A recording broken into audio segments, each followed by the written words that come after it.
Janice's door was steps away. Beyond it, life just out of reach. But there are such things as innovations, seeds that flower into miracles. Janice and her surgeons know. Just ask. No longer captive of a weakened, weary body. No longer frozen by her fears. A different Janice, brave and energized, glistens from every mirror. Her life is saved. Her door now opened wide to friendship, love, and laughter. And in the brilliant miracle of sunlight, she is now and finally free. When I first met Janice, she was 440 pounds. She had really severe hypertension on 4 medications, and most of those medications were at the maximal doses possible. I was absolutely terrified of open surgery until I discovered an innovation of laparoscopic surgery that was actually made perfect by Covidian instruments. I decided to have that surgery done. Gastric bypass surgery, in addition to being a weight loss surgery, is also a metabolic surgery. And part of the metabolic changes that happen after surgery are an improvement in diseases such as diabetes, hypertension, sleep apnea, high cholesterol. And again, she had very high blood pressure before surgery, and that got better rapidly after her gastric bypass surgery. I knew if Covidian never existed with the hands of Dr. Bell, I wouldn't be having this interview with you. I'd be long gone. I'd be in a cemetery lane somewhere. I became so ill within, physically and mentally, but I didn't show that to the world because that was my dark side. So I want to say that if you ever see a caterpillar emerge into a butterfly, the most beautiful colors that you can think of, that was just me finding me. That's all I gotta say. Thanks, Covidian, for giving me back my life. So now you can see for yourself how well Janice is doing after surgery, and it is my great pleasure to present to you Janice Hart.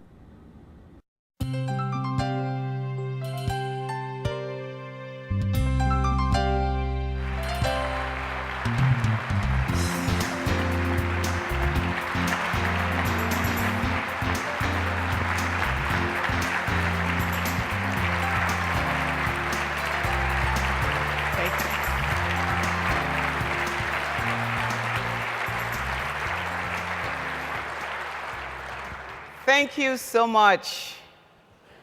I don't want you to be wrapped up and tight. I know you had a long week and you were really serious trying to get your numbers together and see if you can win that 12 prize next year. And I kind of heard you're going to my country, Jamaica. They'll be in Montego Bay somewhere laying on the ocean. So if I was a sales rep, boy, I'm start selling people in Phoenix before I get back to my state.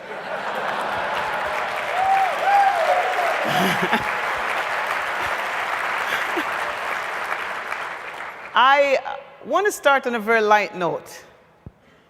I have been fascinated by technology, development in the world, but one thing that has fascinated me most of all, I don't know about you guys, but water has fascinated me all my life.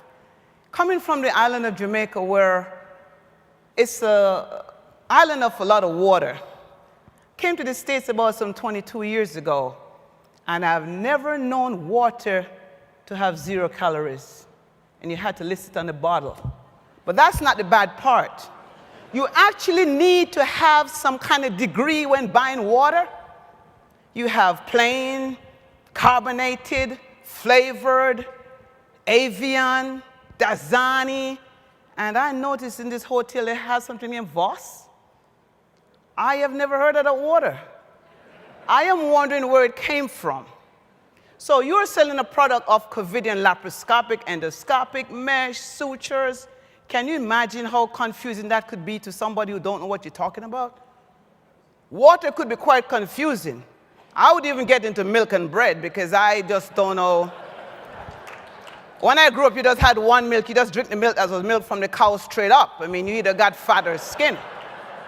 I mean, 1%, 0.5% skim.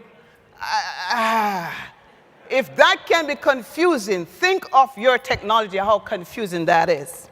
So lighten up a little bit and figure out next time you're selling somebody an instrument, first think about how water is confusing and milk and bread. Then you can start to break your stuff down and say, what on earth am I selling?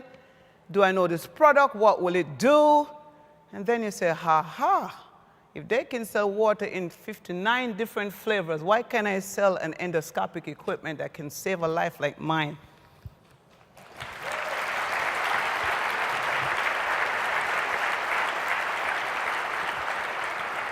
So, I also want to thank you for that wonderful introduction that was electronically done. I hope I could surpass that. I'm going to read a little bit to you. I received a detailed biographical sketch of every last one of you before I got here. I noticed after receiving my information, there was one thing in common, one common denominator, Covidian. And then something else popped up in my mind. It said innovative, competitive edge. I thought to myself, that sounds like Covidian mission to me, to create and deliver innovative healthcare products, medical profession, enhancing life, diversity, superior. But then I go on to say, well, my story may be unique, but it's not different, but it's special. And I said, well, how can I approach this team this morning? What does Covidian has in common with December 8, 1765? Say, well, I'm glad you asked, didn't I? Well, somehow, somewhere in Boston, Massachusetts, Eli Whitney was born. Was a Yale graduate. But back then, it wasn't about laparoscopic surgery that made him an innovative individual. It was about cotton. I'm sure everyone in this room has on a piece of cotton somewhere. It was difficult for them to separate the cotton seeds from the cotton fiber. There were other cotton gins that were made, but it wasn't doing the job. Just like other products that are made now that are not doing the job that your products do, but they're there. So you have competition. So Eli Whitney decided to create a part to the cotton gin that was unique. Why? It was removable. It was a movable part, and he created it, placed it in the gin, so now the gin could spin 50 pounds of cotton per day, separate the cotton seeds from the cotton. Great production. Did Eli Whitney make some money from it? I said no, he didn't. But what happened was, you could now work on that machine without taking the whole machine out of production if there was something wrong with it. Well, later on in 1896 somewhere, a guy who should have been a farmer, because he was born from Dutch and they had a big farm out there somewhere, he should have been a farmer. His name was Henry somebody said Ford? Yes, Henry Ford. He piggybacked on what Eli Whitney did in the 1700s by creating his first car with that same concept of a removable part. So then you say, Janice, why are you talking about cars and parts and gin? Because I'm talking about innovation and cutting edge. You see, you are all sitting out here because you believe in a company that can produce stuff that can change lives, and you are the one that could get that across to where it is. The surgeons aren't in this room trying to sell a product. They don't know what a product is half the time you get to an OR to sell a product. I've been in an OR for 22 years of my life. I've seen sales rep from Medtronics, Covidian, orthopedics guy, every product you can think of, plastic surgeons. But what makes you different when you come there? I don't care what makes you different. I'm talking about me. I was enclosed within for years. And as I was discussing earlier, I wanted to have surgery done. I dismissed the thought. When Dr. Bell met me, I was 440 pounds. Why? I was trying to lose weight. I was 465. And so it's interesting because I knew Dr. Bell when he was a resident. He left and went away and studied and came back. And just like how I observed him, so are you being observed by your peers. I observed him. He didn't know I was watching him. I said, you know, this new guy came back and he's doing gastric bypass surgery. Let me see if I really want him to operate on me. Let me see these instruments that he's using, if they really do the job, because I am a little skeptic.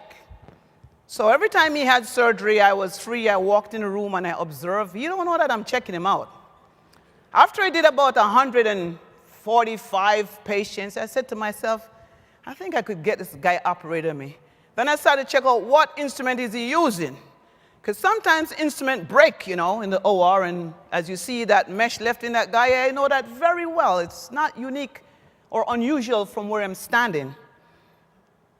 So when I was approaching my 45th birthday, I met Dr. Bell in the hallway and I said, you know, I want you to do surgery. And he looked at me like I had 10 heads. He said, well, you know, you have to go through a process. I said, not too long a process I want. I want to have that surgery by January 25th.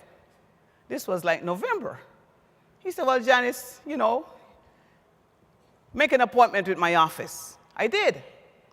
I got there and the lady said, well, you got to go through this, that, and the other, but you won't get it until somewhere in May. I said, no, I want it before January. I was adamant about it. They wouldn't understand how panic I'm becoming, and if I make up my mind to do it, I kind of need to do it now, because if I change my mind, it's going to be a problem. To make a long story short, I said to her before I leave the office, I said, whenever the first patient cancels, give me that time. So happened that someone canceled for February 23rd, 2004. And I said, that was my miracle day. But you don't understand being morbid obese. You see, it took me so much energy every day to get out of my bed. I live in a condominium, and if I came downstairs, I calculated everything I did every day. I came downstairs one time for the day, I went up one time. If I came downstairs in the morning and I forgot my glasses upstairs, I came to work and sent one of the guys to Walgreens to buy me one for 99 cents. It was that much pain to walk up the stairs back. I would calculate every step I took every day. I first had a 900 stick-shift Saab. I outgrew the Saab. I actually donated it to the Kidney Foundation.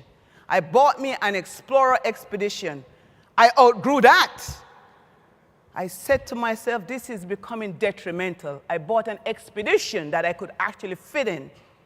But that's not the point. What I'm trying to make to you is what your instrument have done for me. The pain that I lived through all those years, calculating my steps, calculating where I go, was enough to have killed me. You see, my medication I was on, if you're in anything in the medical field, I was on 400 milligrams of Toprol. They could give that to an elephant and they would probably die. I was on 80 milligrams of Acupril, 25 milligrams of Aldactone, 10 milligrams of Norvasc, and my blood pressure on a normal day would be 160 over 105 or 110. My cardiac output, the normal cardiac output is 50. My cardiac output was 16. The doctor said, you know, you should be not walking. In other words, my cardiologist said, you are dead. I said to him one day, I am not dead, because I have a lot of living left to do. He looked at me and says, you are going to be placed on a transplant list. I said, you're not putting me on a transplant list. I developed superior tachycardia, where I would be just normally talking to you, and suddenly my palms start to sweat, and I had to find a seat. My heart would take off like 200 miles a minute. And it would do that for a minute. It felt like my whole life went before me in a flash. I get to the doctor.